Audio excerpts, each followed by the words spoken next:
Welcome everyone to another Good Vibes Gaming weekly discussion.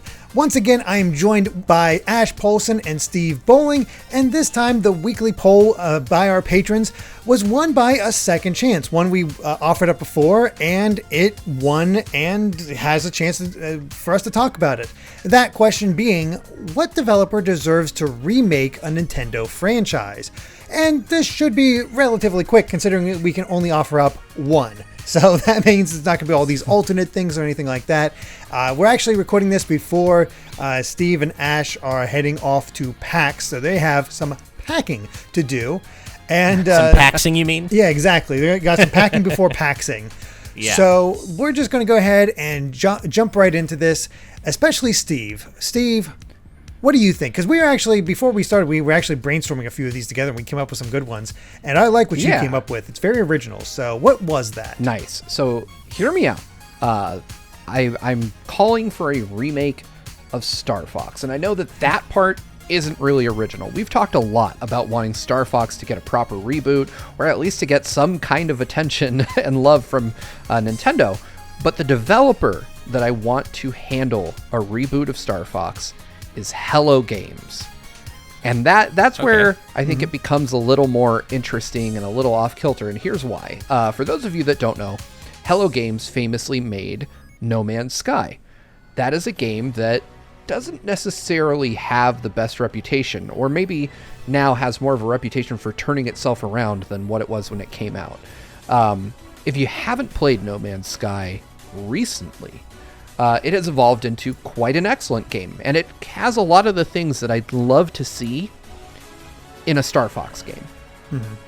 Primarily, chief among those is the fact that you can actually explore the universe, and I don't think it needs to be as big in scale as No Man's Sky. I don't think we need billions of procedurally generated planets. I think we need just a really, really good, really performant rendition of the Lilat system. I think that Hello Games has got the tech to recreate the Lilat system in beautiful detail, and I think that they could incorporate some of the more interesting things they've done. I'd love to see the ability to make a base or travel around on foot, and take in these planets for what they are and actually have them be planet-sized, not just, on rails shooter experiences, but something where I can literally fly anywhere I want on this planet and explore everything it has to offer. I'd love to be able to, walk around Corneria and, outside of the cities, see what else exists. The thing that No Man's Sky lacks is compelling characters or a reason to want to play it from a narrative standpoint. So I think that Star Fox could really bridge that gap between the technologically impressive stuff that Hello Games has done with No Man's Sky and, the fact that it's still missing compelling characters and reasons to want to invest in their universe. So that's my quick take. I would love to see an open universe or an open Lilat system Star Fox game, and I think that these guys are actually the ones to do it now that they've kind of learned a lot of lessons from No Man's Sky. I like that take. Yeah, it's a very different take, but I kind of like where it can go, because if we're being real, it is kind of a remake. If they decided to remake and definitely make a more in-depth Star Fox 2. Because that game's all about attacks are coming, you have to defend at all times. And I can see you kind of expanding upon that idea thanks to Hello Games, where you do visit these planets and you got to work with people and build up defenses and just try to prepare everyone for the invasion from Andros, thank you. Protect everyone from Andros, and then you have to go out and protect and try to work together to fend off his onslaught and just try to maintain that. So that way you actually have more of a ticking clock, though you're not just lazily exploring each of the system. You could do that if you want, but to add a little bit more, oomph, to have that looming threat at intervals, you have some idea of when they're about to attack. You can try to prepare for it and try to be ready to intercept them. There's a lot of potential there that it would meld together the Star Fox 2 gameplay with what No Man's Sky did. And I don't know, I like the opportunity to see more of Star Fox's world, because we don't see that. Basically see Star Right. Fox, the other pilots, and that's about it. And there's a lot of potential there. I really like this take because I, as you both know, I have some pretty strong opinions on Star Fox, and one of those has been I don't necessarily think that exploring Star Fox's universe on foot has always been a bad thing. Like Star Fox Adventures, not a spectacular game by any means, but I didn't dislike it. I don't think it was a horrible experiment gone wrong, like some people seem to think it was. And same thing with Star Fox Assault. There needs to be some polish there, and some maybe rethinking of certain mechanics. But I like the idea of having both in R-Wing or in vehicle and on foot aspects of a Star Fox game. And I love the idea of being able to explore the Lilat system and its various planets in both contexts. I don't know if Hello Games necessarily has the chops from what I've seen to do third-person combat well yet, based on what I've seen of No Man's Sky, but that doesn't mean they can't do it. I would just have to see, their take on it. But I do like your idea, Steve, in the sense that it isn't just remaking Star Fox 64 yet again as an on-rails shooter. Not that there's anything wrong with that, but I think Star Fox has been kind of developed into a corner where Nintendo doesn't really seem to know what to do with it, and I don't think just making another on-rail shooter a la Star Fox 64 is necessarily the way to go, because we saw what that resulted in with Star Fox Zero. Now, of course, the Wii U was provided its own context, a failure of a system, but I do think that Star Fox needs to find a new identity, and what you've put forth here kind of goes some way toward providing such a new identity. Right. I one of the things that I think about that gets my blood pumping when I think about a reinvention of Star Fox in this vein is thinking about the potential to have like playing with 3 of your friends and having each person being a member of Team Fox, and being able to tell your friend like, hey, I need you to go over to Venom and suppress a threat while I'm over here on Corneria dealing with this, and we'll all meet up in space later and just get on Great Fox, and hang out. Like, that sounds like such an awesome game that I want to play so bad. Yeah. And it really is just shades of what you can do in No Man's Sky, albeit I agree with you, Ash, that I think that there would need to be some refinement of the stuff they've built for No Man's Sky. It would need to feel and play a bit better, but I feel like with Nintendo helming it and them being, doing the work kind of similar to how Smash has been handled, where Bandai Namco did the work, really, the development work, but Nintendo kind of oversaw it.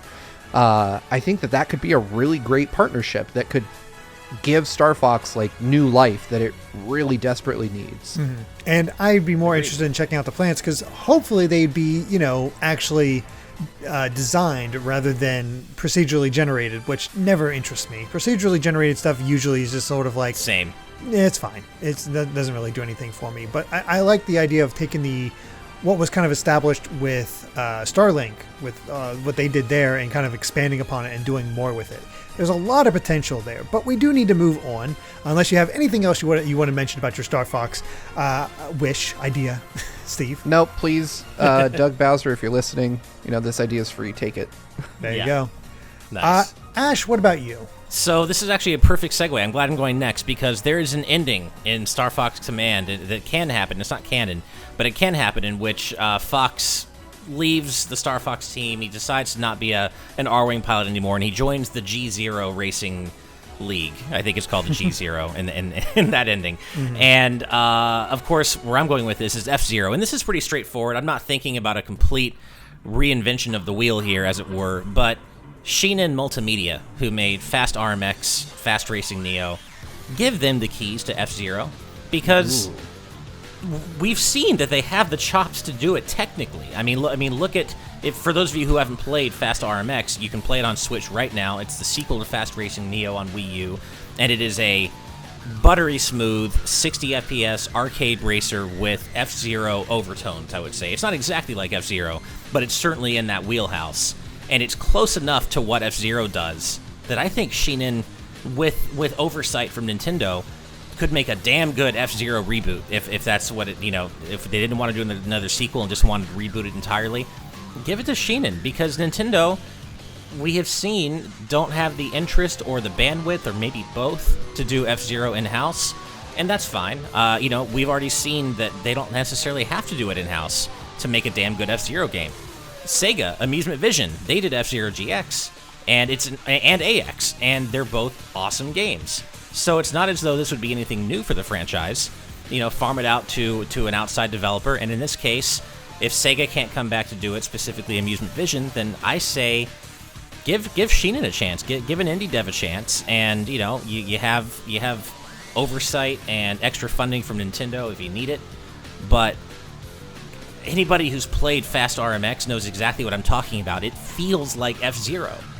It's just not F-Zero, and I feel like they could take the official F-Zero license and make a really good new F-Zero game, given that we already have seen that they've really mastered the Switch's tech in terms of being able to deliver not only 60 FPS, but a game that looks great at 60 FPS as well. That's all you really need, because Nintendo's famously said we need to just find the right gimmick for F-Zero, the way to evolve it. And nobody cares about that. They just want a new F-Zero game in, HD. That's all anybody wants. HD, 60 FPS. If Shin'en can do that, which they seem to be able to completely do, I've not tried their games myself, but every bit of gameplay I've seen and all the extolling you've done of their virtues, Ash, has come across. It's like, yeah, they could probably do it. Just make a nice, simple, even just digital only release of F-Zero, and people will be happy. Yeah, I think you're right. I mean, in this case, I think they would have to get some oversight from Nintendo in terms of nailing that F-Zero feel, because for as many similarities as there are between Fast RMX and F-Zero, it isn't the exact same. And F-Zero definitely has a bit of a different vibe to it, but the vehicles control very similarly. Just the feel of controlling those kind of floaty vehicles feels very similar across the two games. And there is a color switching mechanic in Fast RMX that I don't necessarily think would need to be in F-Zero, but if you get that kind of developmental oversight from Nintendo where you nail the vibe and the character designs and such, and you marry that with Shin'en's development expertise on the Switch, I think you could have something special, and it would scratch the itch for a new F-Zero game that people keep having without having to put Nintendo out too much in terms of stuffing their development pipeline with something they don't necessarily believe is going to be worth the returns. Yeah, I think that, I'm not the world's biggest F-Zero fan, but I do love Fast RMX. I played it around launch for the Switch. But I do have to say, I feel like they are uniquely positioned, not just because of their talent in creating high-speed racing games like Fast RMX, but Shin'en has a long history of being kind of wizards when it comes to hardware performance. Right. It's really not surprising that they got Fast RMX at 1080-60 on the Switch, looking as good as it does. In fact, they recently announced that they're publishing the first, or that they developed the first 8K game for the PS5. Oh, wow. Wow. Yeah, so if you're familiar with The Tourist, which was an Xbox Series launch title, that's by Shin'en as well. And they are, for some reason, it doesn't run on 8K on Xbox, but it's running 8K 60 FPS on PS5 and 4K 120 FPS if you want to drop your resolution to 4K, which is just that's wild. weird to hear, dropping it to 4K. That sounds so weird. But on that note, I'm glad you mentioned that, because of what you said, Steve, about they're known for hardware mastery. I wasn't just optioning them necessarily for an F-Zero reboot. In fact, there's another racing game that I really want to see come back even more than F-Zero. Sorry, F-Zero fans. And that's Wave Race. And given their mastery of tech, as you said, Steve, I want to see what they can do with water physics. Give me a new Wave Race game developed by Shin'en. It doesn't have to be exactly like Fast RMX, but I feel like they have the development chops to stretch their limbs outside of that Fast RMX style. And I want to see what they can do with water physics at 60 FPS, with a new Wave Race game. I feel like they could do either one really well. And I feel like Shin'en would be very well equipped to handle either style of game. You know what I kind of want to see now that I don't think has ever been done in F-Zero? there's no water courses in F-Zero. Yeah, there's Big Blue, but you don't actually go on it. But a bit where the vehicles actually ride on top of the waves a bit, and I don't know, having the water flare up. I don't know, it would just be really visually cool to see how that would be done. Yeah. That would be really cool. I like, and just this, like we've seen actually with the weather effects in Fast RMX. For anyone who's played it, you see the wind and the rain and the camera effects, like the water droplets on the camera, the fog and snow and stuff. They've already shown they can do cool weather effects. Let's see full-on water physics with the spray hitting the camera and lighting effects with the, like sunset courses. I want this to happen so much. Damn it, I knew we were going to have fun discussing this topic, but now it's hurting me because I want this to exist right now. Yeah. It'd be nice. It'd be so nice to have, but man, it's one of those things like, who knows if Nintendo will do anything with it? Who knows if they do something with it, who they'll choose to do it, but it really comes down to, we don't need anything fancy, it just needs to be done. Right. In this case, this just needs to be done. It doesn't need to be a reinvention of the wheel. It just needs to be given to someone who has the bandwidth to do it, because clearly Nintendo don't. And as I said, F-Zero has been already has been farmed out before. That wouldn't be new for the franchise. Sega proved they could do it. I think Shin'en could prove it as well. It's just funny to me how you two had the opposite problems with yours, where there's rebooting too much for Star Fox and not doing anything with F-Zero. Go figure. Nice. So, for mine, unless you have anything more to say, Ash. No, I don't. Okay. I have something to add at the end after, and I know Steve has to head out, so he might not be able to comment on it, but we can wait until you're done. All right. Well, initially, I thought for mine was Yacht Club working on Wario Land, just because it made so much sense with King Knight.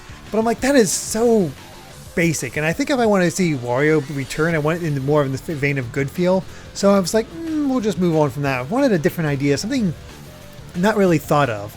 And thanks to Steve, I think we really came up with something good, because I wanted to use Supergiant. And what franchise would be perfect for Supergiant and the types of games they've made up to this point, especially with Hades. And then Steve thought of it, and I had to steal it. Gave him credit, but I'm still stealing it. The Mysterious Murasame Castle. Oh, okay. We've technically got an English release, even though it's not English, but it was released officially for the English eShop on the 3DS. And it's a hard game. It's a very hard game. But there's something classic about it, especially because it was designed right around the time of Zelda, and it just didn't take off. But I'm imagining a game with the same sort of visual effects as Hades. And you're playing as Takamaru. You're building up all these ninja tools as you're fighting through the castle. And who knows, maybe they can make it a roguelite like Hades, as you're fighting your way through and getting better equipment or different equipment as you're working your way through it and having story reasons for it. Something to that effect. I don't know. It doesn't even have to be that way. It could be more like Bastion and the other ones where it's more linear. But I feel like they could nail the samurai gameplay of Mysterious Murasame Castle and make the castle its own interesting character that you travel through and explore, and have just this massive grounds to just check out, and just have some very good combat that goes between other samurais, ninja, demons, whatever. There's a lot of stuff they could pull from, and with that graphics engine from Hades, it would look gorgeous and play so well. As soon as we kind of came across this, it's like, no, I want this now. This is perfect. Now, would it be procedurally generated, though? Because I know you were mentioning that you're not a big fan of that. Because Hades is, as far Hades as I understand is procedurally generated, and it works for Hades because each section is its own thing, and no one section is that long. So you don't get the sense of it for as long as you might for other games. It works in Hades' case. Maybe they could do the same thing when they have others. If it's a roguelite, it has to be procedurally generated. It's just how it has to be. It has to have things work out that way. If it's more level-based, or not using the roguelite elements, I think having a bit more designed would work well. But I'm going off the idea of it being a roguelite and kind of building off that, because there's enough sections, even in the original game, that you can make that work.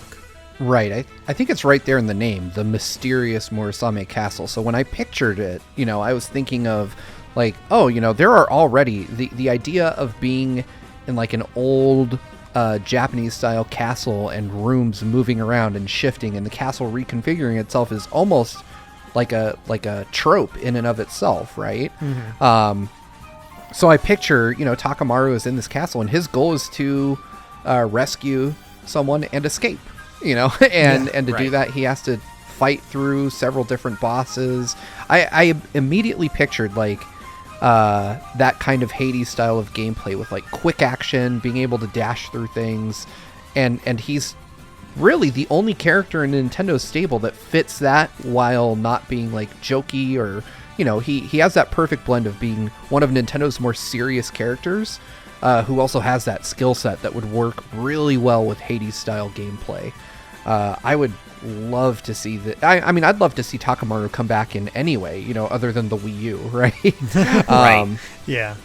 He deserves a little more than being relegated to like an assist trophy in a Wii U minigame. Or he did get an appearance in Samurai Warriors, one of those games on the Nintendo consoles, but that's about it. So getting him to just have a bit more presence would be really cool. Plus, having those like rings that he throws in his assist trophy would be a good weapon. Oh, yeah. He's such an annoying assist trophy. But yeah, that would be a good projectile weapon. I think the character for Takamaru and his world are ripe for exploration and ripe for just a new look. That's really a series that hasn't gotten much love at all, as we know. And yeah, I really like that idea, Derek. That's a good one. And I could see it working from a Hades, kind of point of view, Hades style. I just feel like that is there's a lot of untapped potential in that IP that I feel like could be explored, and I like that one. I'm glad you brought it up. They could get Takamaru so many new fans if they just redrew him or redesigned him in sort of that Hades art style. I think so too. Where everybody's hot. It's just like, damn. Yeah, I think you're right. I think there's really a lot of untapped potential there, and it makes me wonder if there are any internal concepts, maybe not necessarily Hades style, but if there are any internal concepts for a Murasame revival that ever were at Nintendo, just never got off the ground. I don't know. You'd love to see it because it was made around the same time as Zelda, so you'd think like them being sister games and all, it would work. Right. But I guess just not yet. I am so glad you mentioned Zelda, because that was actually what I was going to mention briefly. And Steve, if you have to drop out during this, I totally get it, no worries. But because my answer was so straightforward for mine, it was just like doesn't really require much of a reinvention of the wheel, I did want to offer up one other like mini thing. And that is that, as you guys know, I worked on the Shovel Knight art book for Udon. And so as part of that, I got to interview Yacht Club quite a few times, actually. And one thing that kept coming up, and I think it's come up in other interviews with other folks as well, and it may be just kind of well known at this point, but they have a lot of interest, and I think Sean Velasco especially have a lot of interest in remaking Zelda 2 specifically. And I think a Yacht Club take on Zelda 2 could be genuinely interesting. And the reason I say that is because, Shovel Knight is known for taking what was traditionally a genre with a high barrier of entry, right? 8-bit platformers, Mega Man, super hard. People look at those and are like, oh, those are really hard games. Well, Shovel Knight made that style of game accessible with its kind of you choose your own difficulty style of checkpoint system where you can break checkpoints if you don't want to have to use them, and you get extra rewards, but then you get knocked back to the beginning of the stage if you die. You could, Zelda 2 is known for being one of the least accessible Zelda games. It's got a terrible difficulty balance. It's pretty unapproachable these days.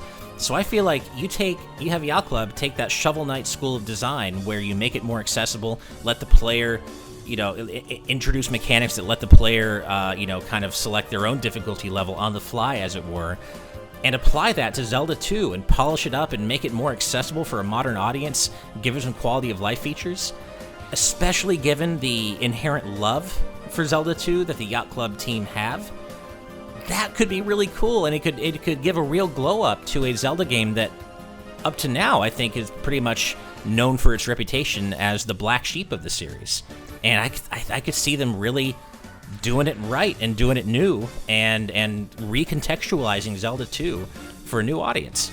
I think any kind of remake of Zelda 2 would just do wonders for that game because it's not bad. It's just so different and just needed a bit more polish, and any kind of remake would do that. And Yacht Club is perfect, again, because they have that passion. And I'd love to see it. I'd love to see them get that opportunity. As you were talking about that, it just made me think of the overworld. Like, they're perfect, of course, for the side-scrolling stuff and the temples that you go through. But it also made me think of like the overworld and how not much is really done with it. There's some towns and things like that, but it doesn't really go into too many places. And of course, Yacht Club, the Shovel Knight towns are basically the same as Zelda 2 towns. Zelda 2 towns, exactly. So it all works. If they could take the overall world idea and expand upon it, maybe in the same vein as Yooka-Laylee and the Impossible Lair, where you have these puzzles and do all that stuff. Maybe don't change up the art style like quite to be the same as Yooka-Laylee, but still within that style of Zelda 2. I think you could make a much more well-rounded game that feels like it has more to offer, and maybe more, a more proper challenge. Because one of the bigger issues is that Link's sword is pretty short, but it's also probably one of the closest ideas to actual sword fighting on the NES. It's and true. Just the range is kind of crap. So if they can find a way to kind of refine that, there's something good that can come out of it. Well, and I mean, look, the range on Shovel Knight's Shovel Blade isn't great either. And what's so funny about this is the hit physics, like that squishy hit physics when you hit an enemy in Shovel Knight. That's exactly out of Zelda 2, and so true. too are the little are the gold numbers. And when you pick up treasure, that the little numbers that could pop up, it's the exact same font as the experience numbers in Zelda 2. Like, clearly, Yacht Club's love for Zelda 2 shines through in what we have in Shovel Knight. So just let them take that next step and just remake the whole damn game. Yeah. Same thing with the downstab or the shovel drop. It's the downstab from Zelda 2. That's literally what it is. I think what with Yacht Club, they've demonstrated that they should do Wario Land thanks to King Knight. They should do Zelda 2 thanks to Shovel Knight. They should do Mega Man X remake thanks to Spectre Knight. And I don't know who they really emulated when it came to Plague Knight. I'm not sure exactly where. They made up their own thing. We don't need to worry about him. Maybe Klonoa a little bit. It kind of reminds me of the air. Maybe, but he's sort of his own thing. And it's also some of people's least favorite. But still, Yeah. Any one of those games, they'd be really good at doing a remake or something of that caliber, and it'd be really fun to see. But I do like the idea of Zelda 2 specifically. Just give that game a bit of a shine, you know? Fix the things that were wrong with it, kind of in the same way as Link's Awakening got. It'd be a good time. Totally agreed. Well, I think I've depressed myself enough thinking about the possibilities and who we'd like to see. And in all likelihood, none of these actually happening. Let's be honest. Yeah. I probably not. I don't see it. I don't actually see any of these realistically happening. But it sure would be nice because Nintendo, pretty much in all these cases, especially I think in the FZero case, have kind of signaled that they don't really have any either intention or bandwidth to revisit those series right now. Star Fox, they tried, and as I said, they seem to have developed themselves into a corner with that franchise, and I don't know where they go with it. And and then Murasame Castle, who even knows that that's on their radar anymore? Yeah, exactly. I can't imagine. You want to say F-Zero is not on their radar? Murasame Castle is way off their radar. Exactly. And I quick shout out to my good buddy at Way Forward, James Montagna, who is the biggest Rhythm Heaven fan that I know, and I know that if he ever got a chance to make an official Rhythm Heaven game, he would kill it. But I'm not going to go down that road because that's going to hurt too much. It's just going to drive the stake in deeper, and I can't do it with Rhythm Heaven. I just can't. Yeah, fair enough. Yeah. But yeah, I believe that covers it for our latest discussion on developers we'd like to see work on Nintendo franchises. Obviously, there's a lot of potential out there, so we'd love to hear your ideas. I definitely want to check out the comments and see what all you come up with, because you hear certain combinations like, ooh, yeah, that's a good idea. So give me that feeling. I want to see that in the comments. So, yeah. But otherwise, thank you for watching. And if you enjoyed this video, please consider supporting us on Patreon at patreon.com/GVGaming. But even just subscribing to the channel and ringing that bell helps us a ton. So until next time, take care and bye.